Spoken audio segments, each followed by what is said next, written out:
कहानी की शुरुआत में हम एक कार को देखते हैं जो कि एक सुनसान कंट्री रोड पर चली जा रही थी। अचानक ही कार का टायर फट जाता है और कार रुक जाती है। कार में से 6 लोग बाहर निकल कर आते हैं, जिसमें 3 लड़के और 3 लड़कियां थी, जिनके नाम थे टोड और उसकी गर्लफ्रेंड सारा और उनके दोस्त जोडी, कैरन, जेफ और एरिक।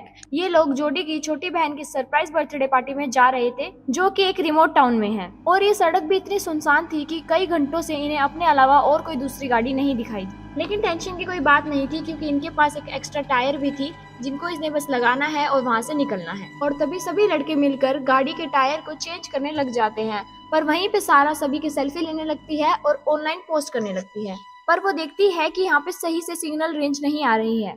अब जेफ अकेला ही टायर को चेंज करने लग जाता है और बाकी सभी गाड़ी की दूसरी तरफ धूप से बचने के लिए बैठ जाते हैं। वहीं दूसरी तरफ एरिक झाड़ियों में हल्का होने के लिए चला जाता है और जेफ जब गाड़ी के पंचर टायर को बाहर निकालता है तो उसमें एक बुलेट को देखता है, जिसका मतलब था कि टायर अपने आप पंचर नहीं हुआ है, बल्कि इसे किसी ने जानबूझकर किया है।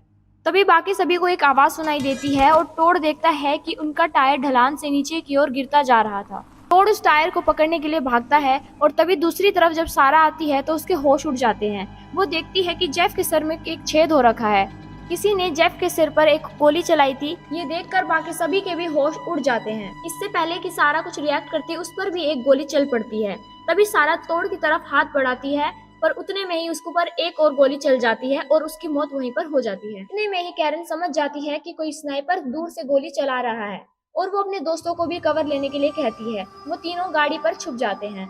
इतने में टोड पर भी एक गोली चल जाती है और एरिक कार तक नहीं पहुंच पा रहा था, तो वो एक पेड़ के पीछे ही छुप जाता है। तभी स्नाइपर किलर फिर से बार बार गोलियों को बरसाने लगता है और ये सभी समझ जाते हैं कि इसी किलर ने इनकी टायर को भी पंचर किया हो। अब ये सभी इसी सुनसान रोड पर फंस चुके हैं। साथ ही स्नाइपर ने भी अभी तक सप्रेसर लगा रखा था ताकि किसी को भी गोली की आवाज ना आए, लेकिन वो अब इसे भी हटा देता है ताकि बुलेट और भी ज्यादा डैमेज कर पाए। लेकिन कैरन इन सभी बातों को पहले से ही जानती थी, क्योंकि वो एक मिलिट्री फैमिली से है जिसे गन और सर्वाइवल की सारी अच्छी नॉलेज है। और ये सब इनके किसी काम का नहीं, क्योंकि ना ही उनके पास फोन में कोई सिग्नल था, ना ही उनकी कार सही चल रही थी, और ये भी नहीं पता था कि स्नाइपर गोली चला कहाँ से रहा है। तभी एरिक एक आइडिया देता है कि उन सभी को साथ में जंगल की ओर भागना चाहिए और स्नाइपर एक साथ चारों पर गोली नहीं चला पाएगा। लेकिन कैरन उसे बताती है कि उसने चलती गाड़ी पर भी शूट किया है, तो स्नाइपर के लिए भागते लोगों पर शूट करना बाएं हाथ का खेल है और स्नाइपर सभी को एक साथ निपटा देगा। जोड़ी कहती है कि इस सड़क पर जरूर कोई ना कोई कार आएगी और सड़क पर 2 लाशें पड़ी देखकर जरूर रुकेगी और पुलिस को कंप्लेन करेगी। अब कैरन को याद आता है कि उसे कार के थोड़ा ही पीछे सिग्नल मिल गया था और तोड़ अपने मोबाइल को सेल्फी स्टिक पर लगाता है और ऊपर करता है ताकि उसे सिग्नल आसानी से मिल सके। तोड़ ने पहले ही अपने फोन का गूगल असिस्टेंट ऑन कर दिया था। जैसे ही फोन में रेंज आती है, कैरन उसे पुलिस कंप्लेन करने के लिए कहती है, लेकिन इतने में स्नाइपर उस फोन को भी शूट कर देता है। अब तोड़ को फिर से एक आइडिया आता है कि वो कार को न्यूट्रल पर डालकर थोड़ा सा पीछे की ओर धकेल देंगे, इससे उन्हें नेटवर्क भी मिल जाएगा और वो कवर में भी रहेंगे। लेकिन जल्दी ही उन्हें रियलाइज होता है कि उनकी कार ढलान में खड़ी है। अगर ये कार को न्यूट्रल पे करते हैं तो ये आगे की तरफ लड़कने लग जाएगी। तोड़ के कंधे पर गोली चली हुई थी और दोनों लड़कियां अकेले ही कार को संभाल नहीं पाएंगी। पर दूसरी प्रॉब्लम ये भी थी कि जब तोड़ कार को न्यूट्रल पे करने जाएगा तो स्नाइपर फिर से उसको शूट कर देगा। अब ये काम और भी ज्यादा रिस्की था। अब कैरन अपनी हुडी निकाल कर स्नाइपर का ध्यान भटकाने लगती है और बाकी वहीं पर फोन से वीडियो रिकॉर्ड करना शुरू कर देते हैं ताकि उन्हें स्नाइपर की लोकेशन का पता चल सके। अब स्नाइपर इनकी चाल में फंस जाता है और हुडियों पर गोली चला देता है। अब तोड़ गाड़ी में चाबी तो लगा देता है, लेकिन उसे न्यूट्रल नहीं कर पाता। इससे पहले ही स्नाइपर उस पर गोली चला देता है और उसे बाहर निकलना पड़ता है। पर कम से कम इन्हें वीडियो देखकर इतना पता चल गया था कि स्नाइपर की लोकेशन कहाँ है। स्नाइपर एक पेड़ के ऊपर चढ़ा हुआ था। उसने एक गीली सूट भी पहना हुआ था, जिससे दूर से तो क्या, पास जाकर भी स्नाइपर उसे नहीं मिल सकता। अब टोड फिर से इसी प्लान को दोबारा ट्राई करना चाहता था, लेकिन इस बार स्नाइपर उनकी चाल में नहीं फंसेगा। अब टोड को कार के पीछे रखा एक टूल बॉक्स दिखाई देता है, जिसे वो भाग कर ले आता है। अब टोड उस डिब्बे के ढक्कन को अपने हाथ पर बांध लेता है और हाथों के लिए एक शील्ड प्रिपेयर कर लेता है। वहीं कैरन उस टूल बॉक्स में रखे हथौड़ा, चाकू और लाइटर को निकाल कर अपने पास रख लेती है। दूसरी तरफ एरिक, जिसको कोई आइडिया नहीं है इनके प्लान के बारे में, उसे लगता है कि इनके दोस्त उसको छोड़कर चले जाएंगे। अब कैरन और जोड़ी कार को पीछे धकेलने के लिए रेडी हो जाती हैं और तोड़ उस गाड़ी को जाकर न्यूट्रल पे लगा देता है, बट तोड़ के हाथ में एक गोली चल जाती है। अब जिसका डर था वही हुआ, गाड़ी पीछे की जगह आगे की ओर लुढ़कने लगती है। तोड़ भी उन दोनों की मदद करने के लिए आता है, लेकिन वो उस गाड़ी को नहीं रोक पाते और जोड़ी गिरकर पीछे ही रह जाती है। स्नाइपर कार के टायर में गोली मारता है, जिससे कार वहीं रुक जाती है।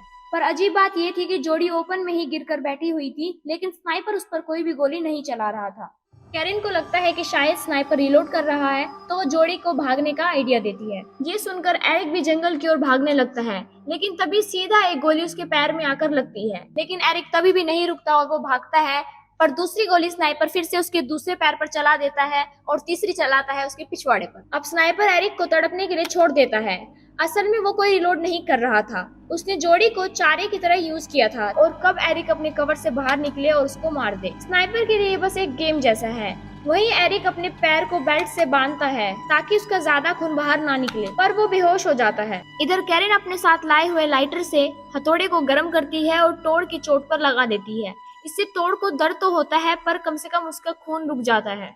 कुछ घंटे और ऐसे ही बीत जाते हैं। गर्मी के कारण सभी की हालत बहुत ज्यादा खराब हो गई थी। तभी टोड देखता है कि कार की बैक साइड पर एक बोतल रखी हुई है जिसमें थोड़ा सा पानी है। कैरिन अपने हथौड़े से उस पानी की बोतल को बाहर निकालती है। तीनों उसमें से थोड़ा थोड़ा पानी पीते हैं और थोड़ा सा एरिक की तरफ फेंक देते हैं। एरिक उस बोतल में से पानी पीने ही वाला होता है कि इतने में ही स्नाइपर उसके हाथ पर भी गोली चला देता है, जबकि स्नाइपर ने अपने लिए खाने और पीने का पूरा इंतजाम कर रखा था। कुछ ही देर में टोड देखता है कि सारा की बॉडी को कौवे खा रहे थे। ये देखकर उसे बहुत ही ज्यादा बुरा लगता है। जोड़ी कैरिन को अपनी सिस्टर की एक फोटो दिखाती है जिससे वो शायद कभी नहीं मिल पाएगी। तभी टोड भी उनको बताता है कि सारा और वो भी जल्दी ही शादी करने वाले थे और अपनी न्यू फैमिली शुरू करने वाले थे, जिसके लिए उसने अपनी बाइक और कार बेचकर इस बड़ी सी कार को खरीदा था। बट अब उसके लिए सब खत्म हो गया। टोड अब पूरी तरह से हिम्मत हार चुका था और वो जानबूझकर कवर से बाहर आ जाता है ताकि स्नाइपर उसे मार कर किस्सा खत्म कर दे। बट स्नाइपर उसे शूट नहीं करता, तो टोड सारा की बॉडी के पास जाता है और उसका हाथ पकड़कर वहीं बैठ जाता है। इधर एरिक को झाड़ियों में से कुछ आवाजें आने लगती है और एक भेड़िया निकलकर एरिक को खाने आता है। शुरू में एरिक को डर लगता है, पर वो बाद में इससे खुश हो जाता है क्योंकि वैसे भी वो अब नहीं बचने वाला। इससे पहले कि भेड़िया उसे कुछ करता, एरिक अपना दम वहीं पर तोड़ देता है। टोड को ये सब देखकर बहुत बुरा लगता है, लेकिन वहीं पर वो देखता है कि एक कार उनकी तरफ आ रही है। टोड उन्हें रुकने का इशारा भी करता है, लेकिन उसी समय स्नाइपर उस पर भी गोली चलानी शुरू कर देता है। इसको सुनकर भेड़िया भी वहाँ से भाग जाता है और आखिर में स्नाइपर सीधा टोड के दिल पर गोली चलाता है, जिससे टोड भी सारा के बगल में ही गिरकर मारा जाता है। अब जो कार उस तरफ आ रही थी उसमें 3 लोग बैठे हुए थे, एक हस्बैंड, वाइफ और उनकी बेटी। वाइफ को सड़क पर पड़ी लाशें दिखाई देती है और वो अपने हस्बैंड को जगाती है, लेकिन तभी स्नाइपर उसके हाथ में भी गोली चला देता है। इस वजह से उनकी कार आउट ऑफ कंट्रोल हो जाती है और टोड वाली कार से टकराकर पलट जाती है। लेकिन अभी तक वो जिंदा बच गए थे। वाइफ अपनी कार से बाहर निकलकर देखती है और बेटी को ढूंढती है। कैरिन और जोड़ी उसे छुपने के लिए कहती है, पर वो उनकी नहीं सुनती और स्नाइपर उस पर 3 बार गोली चलाकर उसे वहीं मार देता है। इसके बाद उसका हस्बैंड भी बाहर आ जाता है, लेकिन वो कैरिन की बात सुनकर कवर के पीछे छुप जाता है। कैरिन उसे 911 डायल करके पुलिस कंप्लेंट करने को कहती है क्योंकि उस जगह पर सिग्नल आ रहा था और वो हस्बैंड भी ऐसा ही करने लगता है,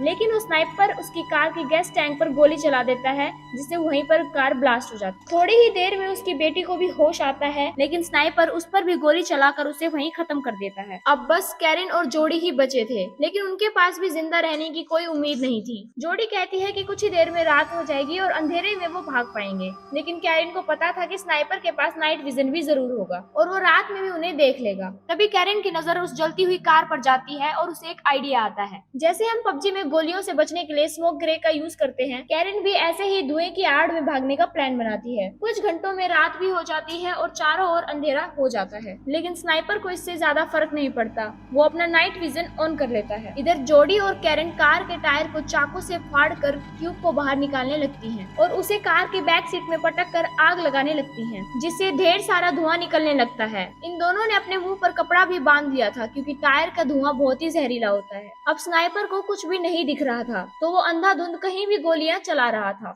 अब ये दोनों वहाँ से भागने ही वाली थी कि उनकी नजर एक पुलिस ट्रक पर पड़ती है, जिसमें कि 4 पुलिस वाले थे और 2 उसमें स्मार्ट शूटर भी थे। यानी कि मरने से पहले उस हस्बैंड ने पुलिस को फोन करके सब कुछ बता दिया था, लेकिन अभी तक इन पुलिस वालों को किलर की लोकेशन का नहीं पता था। यहाँ के हालात देखकर शेरिफ और भी ज्यादा बैकअप मंगवा लेता है, लेकिन तभी एक गोली ड्राइवर सीट पर बैठे एक ऑफिसर पर आकर लगती है, जो कि उसका जबड़ा चीरते हुए निकल जाती है। वो मर जाता है, लेकिन उसका पैर एक्सीलरेटर पर रखा रहता है, जिससे उनकी कार आगे की ओर चलने लगती है और पीछे खड़ा ऑफिसर पीछे की ओर गिर जाता है और उसे भी स्नाइपर हेडशॉट देकर मार देता है। अब इन सब के बीच कैरिन जोड़ी को भागने के लिए कहती है, लेकिन जोड़ी इन सब चीजों के लिए हिम्मत नहीं जुटा पा रही थी, तो कैरिन अकेले ही जंगल की ओर भागने लगती है। लेकिन थोड़ा ही आगे चलने पर एक गोली सीधा उसके सिर पर आकर चलने लगती है और इसी तरह कैरिन भी मारी जाती है। अब दोनों पुलिस वाले जोड़ी की तरफ आ जाते हैं, तो जोड़ी भागकर उनकी कार के पीछे छुप जाती जाती है। वो उन दोनों से कहती है कि उन्हें ट्रक में बैठकर वहाँ से निकल लेना चाहिए, लेकिन ये लोग उनके साथियों के मौत का बदला लेना चाहते थे। वो दोनों किलर की तरफ अंधाधुंध फायरिंग करने लगते हैं, लेकिन स्नाइपर को एक भी गोली नहीं लगती, बल्कि वो किलर दोनों ही पुलिस वालों को शूट कर है। अब सिर्फ जोड़ी ही जिंदा बची थी और फाइनली हिम्मत दिखाकर उस पुलिस गाड़ी में जाकर बैठ जाती है। जोड़ी उस कार को तेजी से चलाने लगती है। स्नाइपर उसको शूट करने ही वाला था, पर वो बस उसके कंधे पर ही गोली चला पाता है। जोड़ी पुलिस की कार को लेकर कहीं और नहीं बल्कि स्नाइपर के पास ही आती है। जोड़ी पुलिस की कार को उसी पेड़ में लाकर ठोक देती है जिसमें कि स्नाइपर था, और झटके के कारण स्नाइपर और उसकी राइफल दोनों ही नीचे आकर गिर जाते हैं। जोड़ी जल्दी से उसकी राइफल को उठा लेती है और किलर उसके ही सामने था। किलर अपने चाकू को उठाकर जोड़ी की तरफ बढ़ने लगता है। उसे लगता है कि जोड़ी राइफल को नहीं चला पाएगी, लेकिन जोड़ी तकरीबन 3-4 बार गोली चलाकर उसे मारती है और उसे नीचे गिराती है। अब उसे खत्म करने के लिए जोड़ी एक हेडशॉट देने ही वाली थी, लेकिन आखिरी राइफल उस बुलेट में ही अटक जाती है। तो जोड़ी राइफल को ही उठाकर उसके सिर पर मारने लगती है, जिससे वो मर जाता है। जोड़ी देखती है कि किलर ने राइफल पर कुछ लाइंस बना रखी थी, और जितनी ये लाइंस हैं उतने ही मासूम लोगों को ये किलर मार चुका था। और राइफल की दूसरी तरफ जोड़ी के दोस्तों की लाइन बनी हुई थी। ये देखकर जोड़ी को और गुस्सा आने लगता है और वो एक आखिरी बार उसके सिर पर मारने जाती है, लेकिन इस झटके से जो बुलेट जाम हुई थी वो सीधा जोड़ी के गर्दन पर आकर लगती है, जिससे किलर के साथ साथ जोड़ी भी मारी जाती है। और ये मूवी की एंडिंग यहीं पर हो जाती है। तो गाइज, आप सभी को इसकी एंडिंग कैसी लगी कमेंट करके जरूर बताना।